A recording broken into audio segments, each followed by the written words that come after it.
What is going on, you guys? It's your girl Diana, back at you with another YouTube video. So I realized that I never actually showcased the new Pokemon besides the two new Paradox legendaries that were shown during the newest Pokemon Scarlet and Violet DLC trailer. So today I'll be going over all of the details so you know exactly what to expect once the DLC drops. So let's go ahead and hop into it.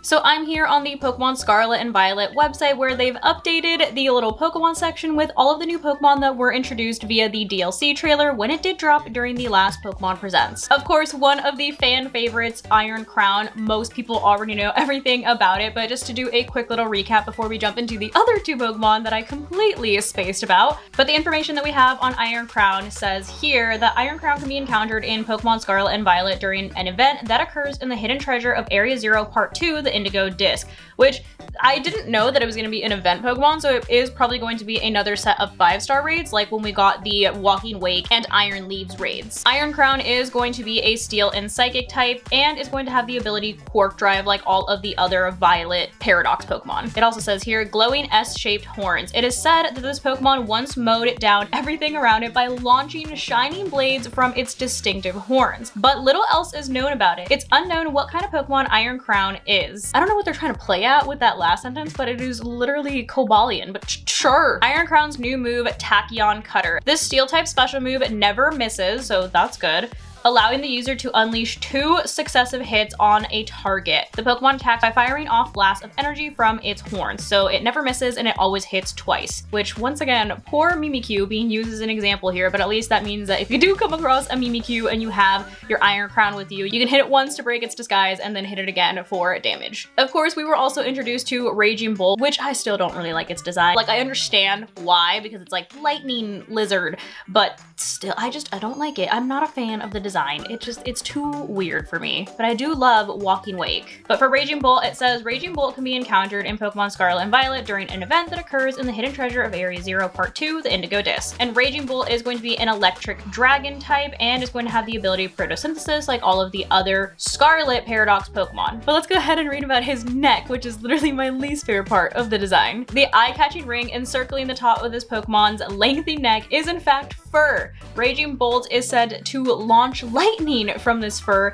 and incinerate everything around it, but the full details are still unknown. So his fur is literally a thundercloud. And then Raging Bolt also gets a new move, which is Thunderclap. And it says here, the electric type special move allows the user to move first if the opposing Pokemon has chosen an attack as its next move. The user unleashes an electric blast to deal damage, but this move will fail if the target was not readying an attack of its own. So it's kind of like Sucker Punch, but an electric Sucker Punch. But now that we've got the two Paradox legendaries out of the way, the other two Pokemon that I completely forgot about are Archaludon and Diplin. So starting off with Archaludon, so it says here, meet Archaludon, the evolution of Duraludon, in the Hidden Treasure of Area 0 Part 2, the Indigo Disc. And Archaludon is going to be a Steel and Dragon type Pokemon and is going to have the abilities Stamina and Sturdy. And it says here, in a pinch, it takes on a bridge-like appearance, which I think this is so clever. I love this as an evolution. But when in trouble, Archaludon extends its normally bent torso, trading some of its mobility for a more stable center of gravity.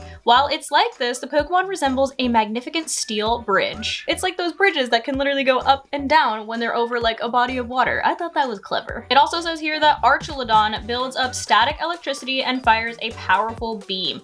Terminals at the ends of its limbs gather and store static electricity, which Archaludon can use to fire a powerful beam made up of electric energy, not normally generated within its body.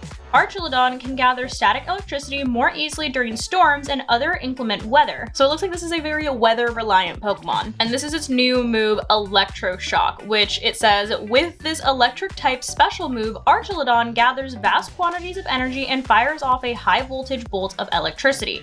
Under rainy weather conditions, Archaludon can immediately fire off this attack without having to spend time charging it up. Okay, so you're supposed to use this thing on a rain team. So all of you guys that like your Tornaduses and have rain dance on them, this one might be a good addition. But moving on to Diplin, which Diplin I thought was the cutest freaking evolution I had ever seen. But it says here, meet Diplin, the evolution of Applin in the Hidden Treasure of Area 0 Part 1, the Teal Mask. And Diplin is going to be a grass dragon type and is going to have the ability Super Sweet Syrup and Gluttony. And I mean, look at how cute he is, please. But it says here, newly discovered evolution of Applin. This newly discovered evolution of Applin is distinct from Flapple and Appleton. The head sticking out seems to belong to one of the two separate creatures, while the tail belongs to the other. Both creatures help each other out from within their shared apple. Oh my god, so there's two of them in here. How freaking cute. They're roomies. It also says here, Diplin coat themselves in syrup. Diplin coat their apples with syrup produced within their bodies. The layers of fragrant syrup beguile opponents, and its new move is going to be Syrup Bomb. So one move that Diplin can learn, Syrup Bomb, is a grass type special attack that causes an explosion of syrup. This move coats the target in syrup and causes its speed stat to lower each turn for 3 turns. Oh, okay, so you can, I think that this move will come in handy because you already know that speed control is key when you're in battles. And we do also have a bit of information on Diplin's new ability, Super Sweet Syrup. So it says here, Diplin's Super Sweet Syrup ability appears for the first time in Part 1, the Teal Mask. When Diplin first enters battle, the scent of its syrup spreads across the battlefield, lowering the evasiveness of opposing Pokemon. Okay, so a pretty interesting ability if I do say so myself. Maybe that'll help me considering that my 90% accuracy moves, you know, just feel like 50% accuracy. So maybe I'll throw a Diplin on my team. But there you have it. That is all of our brand new Pokemon that were recently introduced to us in the latest Pokemon Scarlet and Violet DLC trailer during Pokemon Presents. But that's gonna go ahead and wrap it up for today's video. Hopefully you guys found this video helpful, and if you did, I kindly suggest that you consider subscribing so that I can continue to make content for you guys. And if you are already subscribed and you would like another way to support the channel, feel free to check out the merch store. There is a link down below in the description that takes you to not only my merch store, but also all of my other socials so you can keep up with what I'm doing on a daily basis. But thank you guys so much for watching, and thank you to those of you who have joined the channel as members. I appreciate you all so much. I love you guys, and I will see you in the next video. Bye guys.